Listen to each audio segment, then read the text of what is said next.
policy talks. Usually at science conferences, they're the most boring talk, right? So, but it seems at this conference, it might be one of the more attended ones. So that's great. Glad to have you. So, of course, some background on the Old Forest policy. I'm talking about the Old Forest policy, some of the things that help us make decisions, some of the science behind the policy, and some of the challenges associated with it. So the background, Nova Scotia, we have a long history of forest alteration.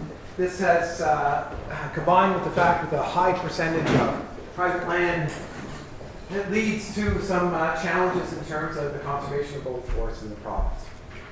In 1999, long before I arrived in this province, Nova Scotia implemented the interim forest policy to identify and increase representation for the protection of old forests on Crown land and to support long-term restoration of old growth forests in the province.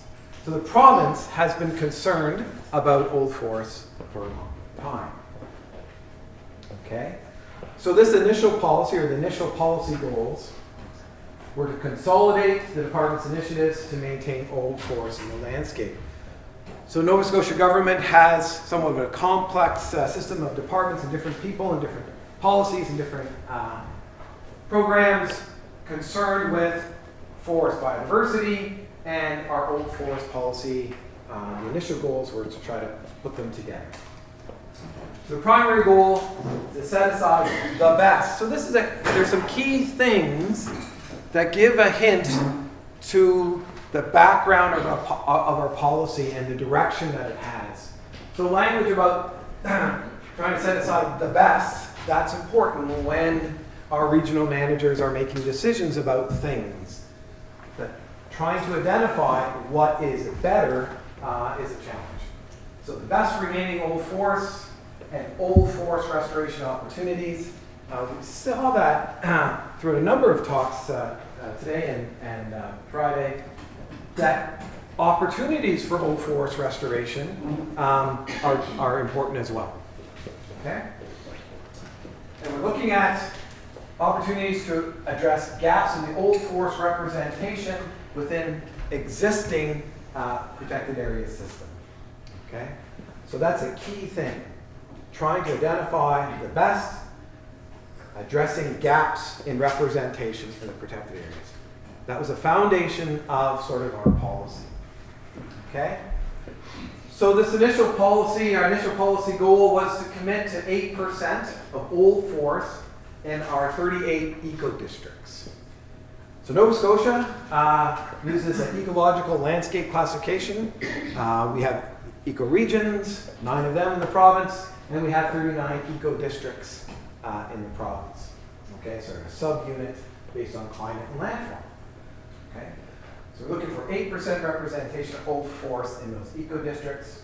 And where possible, representation below the eco-district level, okay, would also be identified. So that below that eco-district level, and that could be through eco-sections or what we've recently developed, elements. Okay? Another goal, existing science, to help identify 3 criteria to aid in decision making. First was favoring older stands in later stages of succession. So selecting larger stands or groups of stands, so that those bigger clumps, okay, or blobs in the landscape, I think as we called them when I was doing work with Blow Water, we came up with the non-scientific term of blobs, right? But groups of stands.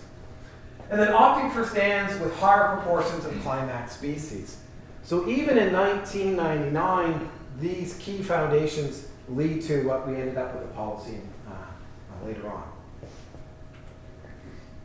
And I see Bruce Stewart has left, so he can't argue that I'm misinterpreting.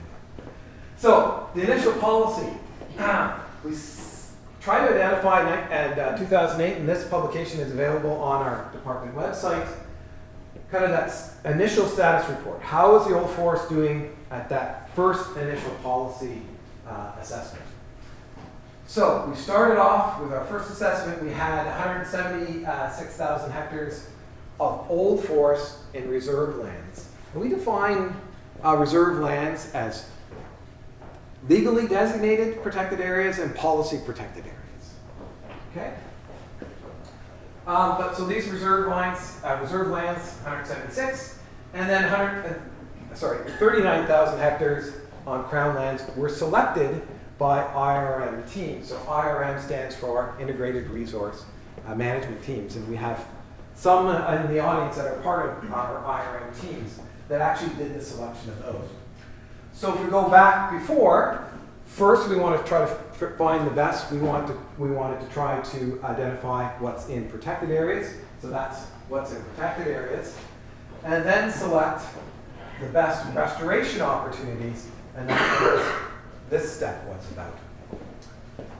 So in 2008, we were at 216,000 hectares. Okay? Graphs always look great on the PowerPoint, never so great in the back of the room. Message here is we have eco-districts along the bottom, and we have percentage of Crown land there in Old Forest Conservation. So this is our 8% target.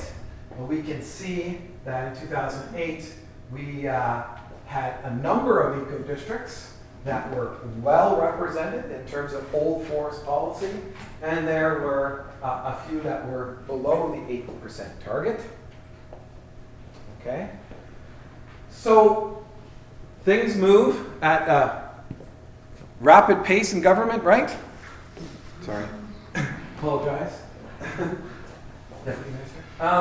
So in 2012, we firmed up. A lot of things were happening in that time of understanding of old forests. Our research program, we're continuing, and we adopted the old forest policy, the official old forest policy. So we're working with an interim policy. It became an official policy in 2012. So built on those key principles of that interim policy. It helped clarify definitions, what we consider an old forest, and it also provided us some tools.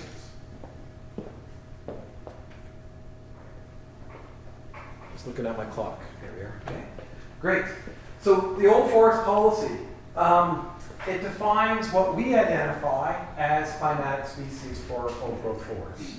They are eastern hemlock, red spruce, white pine, sugar maple, yellow birch, and American beech for Acadian forest.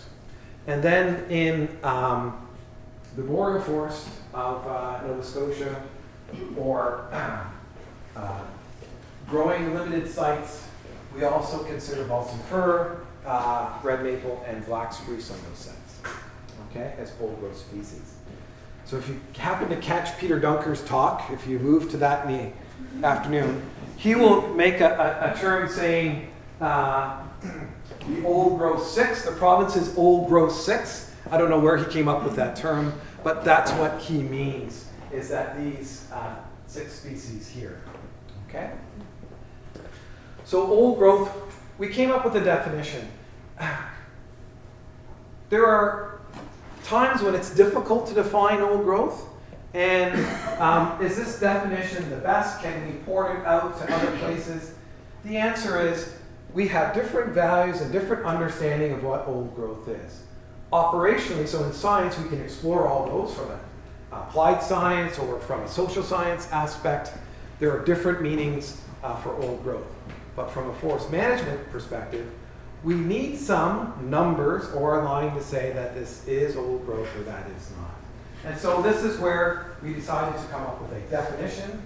In order to say that it's old growth, the stand must be 30% or more basal area of trees that are 125 years old.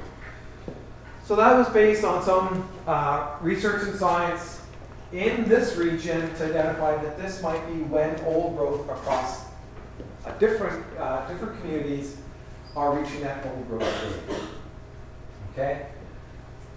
The next component of that definition is that the basal area, half of the basal area, not necessarily half the trees, but half the basal area, is composed of climax species, of those species listed above.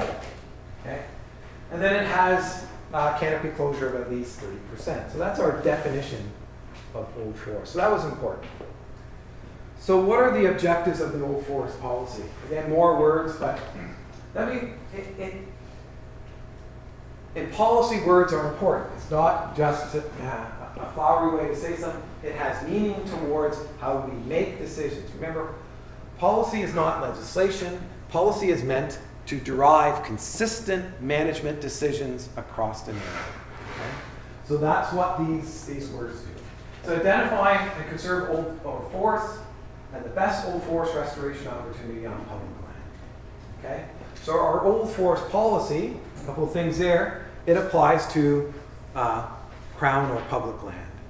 It doesn't mean that we're not encouraging or doing research on private land, but that's what the policy applies to. Another objective is to establish and sustain ecological representation. You saw that for the interim policy, this number of 8% and below the eco-district level also have representation below that as well. So again, representation.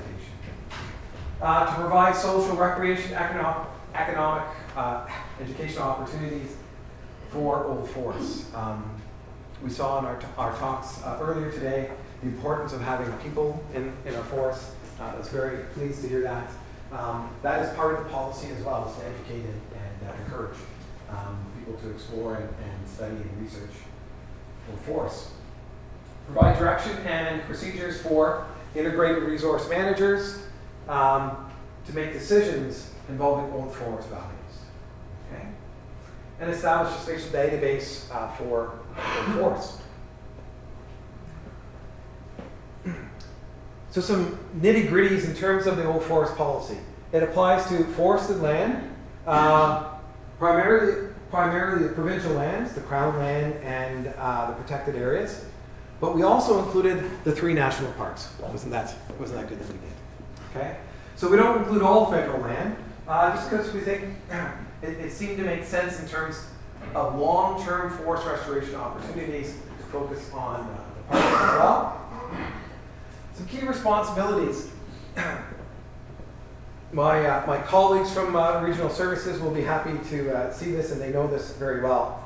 That a key part of the forest policy in Nova Scotia is to decentralize decision-making about old forests.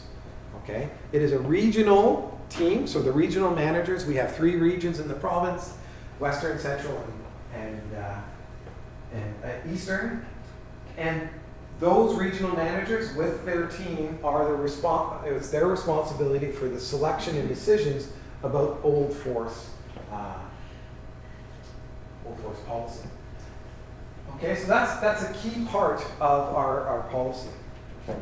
Okay, so how do those regional managers and their staff make decisions about the inclusion or the additions or subtractions of old forests?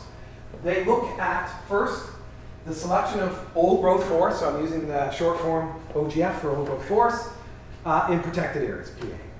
So the first selection on getting to that 8% is in protected areas, old growth forests in protected areas, and then old growth forests on public land. I'm distinguishing in part 3 from part 1 and 2, I'm using OF, so old forest. Okay, so old forest may not meet that criteria of being 125 years old and appropriate species of late successional. It's just maybe mature and has the opportunity to become old growth. So first, old growth in protected areas, and then old growth on public land, and then old forest in protected areas, and then old forest on public land, and then lastly, ones that are regionally important. So, how do we assess? So this is where scientific decision support tool on a field trip. Who was on the Calvary River field trip? Anyone? Great. And Staples Brook. Bruce might have talked a little bit about old forest scoring, did he? Mm-hmm. Bruce Stewart? Excellent. So this is what I'm referring to. So when the regional managers need to make a decision, we have some scientific tools or a decision support tool for them. Yeah, so they're going to collect some information, on the GIS as well as up in the field in order to help make that decision about that old forest. The ecological representation, that's pretty straightforward. A summary of the vegetation type. I know, thank you, Alain Balbo on our trip talked about FEC, and I'm sure Peter Neely talked about FEC. He's not here, but at the Dolly Lake, probably. John, did you talk about that as well? A little bit? A little bit. A little bit, right? So we try to identify the veg type. Then we look at the score sheet. So MTRI has taken our paper sheet and made an application out of it. That's great. But we use that to try to identify the characteristics of the stand. And a few more things like the patch size. Okay? Can't see that. But that is the, that's the score sheet. So walk through those criteria that I talked about. Enough old trees, enough basal area of climax species, and then it provides a score. It's a very quantified way to do it. At times it may seem like a difficult thing to quantify, but remember this is supposed to be a quantitative decision tool to help managers decide which is older, right? Someone mentioned, was it Rob? Rob Cameron said old growthness. Who said it? Was it Rob? Right. I said, yay. So in part, this tool is trying to distinguish if this stand, if we in a balancing of values, we can only put so much, let's say, in the old forest basket, which is more important from old growthness perspective. And that's what that tool is for. Okay? So where we are today. Well, in reserve lands, we have 340,000 hectares, so that's largely due to the increase in the protected areas network. Okay, so this number has gone down. That doesn't mean we have taken old forest stands out of there. What it means is we had old forest stands highlighted before they were protected areas, and then the protected areas then came over them. Okay, so now we're up to 374,000 hectares. We have 36 eco-districts, okay, of our 38. The reason why I went from 38 to 39 is the science advanced in the ELC that we put 2 eco-districts together. So we have 30 eco-districts that meet or exceed the 8% target, 8 that are short. And of the 8 that are short, 4 are only short by 100 hectares.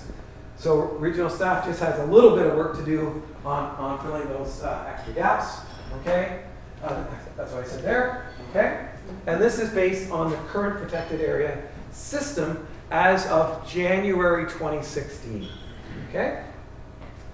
So we're building on some existing science. And our existing science includes some ecological landscape analysis that the department hopes to release very shortly. And they identified that elements are the key unit to look at climax forest types. So we'll be utilizing those. And as I mentioned, our ELC has gone through some revisions. So what are some challenges?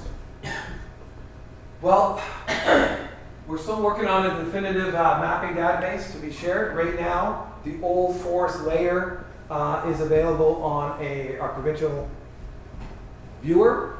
So it's available there. But we're still working on fitting the scoring into some sort of spatial database. Resources. You know, staffing is always tight and difficult, so trying to complete old forest scoring across the province is a challenge. A misunderstanding in industry and public and the NGOs on what the old forest is and isn't, and what the policy is and isn't. So hopefully this will help. So the old forest policy is dynamic, it's regionally based. The scoring system is to help decision making. Those are some key things. Changing land base, right? So have a target based on a portion of the land base is interesting because we're changing, we're buying things and we're adding new protected areas and new forest utilization agreements. So I got my minute or two warning. I'd rather talk all day about this, although policy is important. Research is also important. So our research program, so our old forest policy is not just about 8%. It's also about trying to understand and educate about old forests. Right? The policy has those things. I'm sure 90% of my questions will be about the 8%, and that's okay. But we also have a research program that has a long history, going back over 10 years, to develop these things. And again, Bruce Stewart left talking about some of his research. And I've just recently come into the position, and I'm going to be building on that with some new research in areas in Chipnecto, Middle River, Abrahams Lake. And unfortunately, Peter Dunker is in the other room, and he's been pushing hard to include red oak as one of those 6. So he should be happy to know that my plan in 2017 includes looking at FEC type, TH6, for those that know that, that's red oak. So I hate to be short on education. I'm going to take an extra minute. I have the privilege of doing that, I guess. I'll be here anyways. Education incentives are important. We do things like Open Forest Day. I can't tell you how fascinating, people say urban kids don't care about the environment. It's just they haven't been exposed to it. I couldn't believe how excited they were to core a tree and count the rings and understand how old those trees were. We were in Dartmouth, and it was just incredible. Yeah, sorry, that's me, my son is Stanley Park. It's not really here. But we're also partnering on the MTRI. We're a partner in the MTRI agreement. Where's Teresa? You said we were both hugging the tree. Oh, no, that's you're hugging, I'm smiling. So close. I'm happy that you're hugging it. Is that an accent? No. That's a lovely stand in, yes, just north of MTRI's location. So we hope to do some more promotion. Peter Dunker, again, I mentioned him too much, because I'm an adjunct professor at Dal and do some work with Peter. And so I've helped supervise some students to encourage them to do good science in old forest. So they developed these, and HRM has put these up. They quickly identified some of their old forest sites. They used our scoring system and some of our research from our sites to compare old forests in the city to some of our more rural sites. So I like that idea of these signature sites, a great way to get people out. And that's it. So, questions?